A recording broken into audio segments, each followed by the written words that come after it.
ordem de trabalhos, antecipando a leitura de um voto de pesar, que sei ser aceito unanimemente, pelo falecimento do engenheiro Jaime Ornelas Camacho, e eu faria a sua leitura. Primeiro Presidente do Governo Regional da Madeira e um dos fundadores do PSD Madeira, o engenheiro Jaime Ornelas Camacho ficará na história da nossa região e do nosso país, não só pelos cargos que ocupou, mas também pelo seu elevado contributo em prol do desenvolvimento regional e pelo cunho pessoal com que desempenhou as suas funções, quer ao serviço público, quer na sua atividade profissional.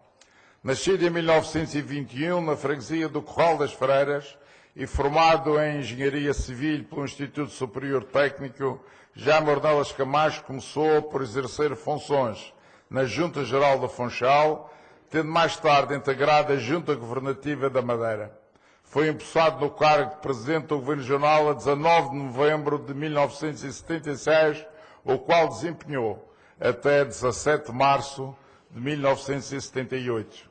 No Governo Regional e até 1980, assumiu ainda as funções de Secretário-Geral da Educação e Cultura e de Secretário-Geral do Equipamento Social.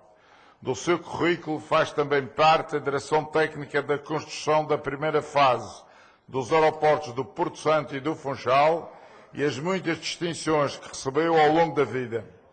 Entre elas, o título de Comendador da Ordem de Mérito e a Gran Cruz da Ordem do Infante Dom Henrique.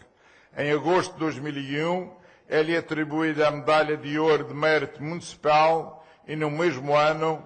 a 25 anos depois de tomar posse como primeiro Presidente do Governo Regional, a Medalha de Mérito pela Assembleia Legislativa da Madeira, a mais alta distinção da região.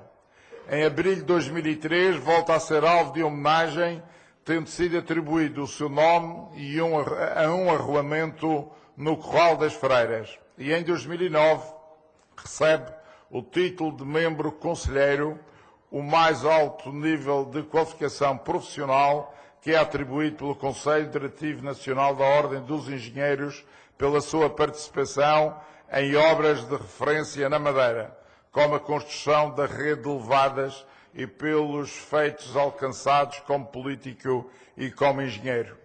Assim, pelo seu percurso notável em prol da causa pública e pela defesa intransigente da autonomia e dos interesses dos madeirenses, a Assembleia Legislativa da Madeira aprova um voto de pesar pelo falecimento do engenheiro Jaime Ornelas Camacho, endereçando as mais profundas e sinceras condolências à sua família e amigos.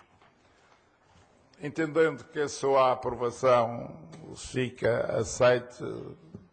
faríamos um minuto de silêncio por este acontecimento.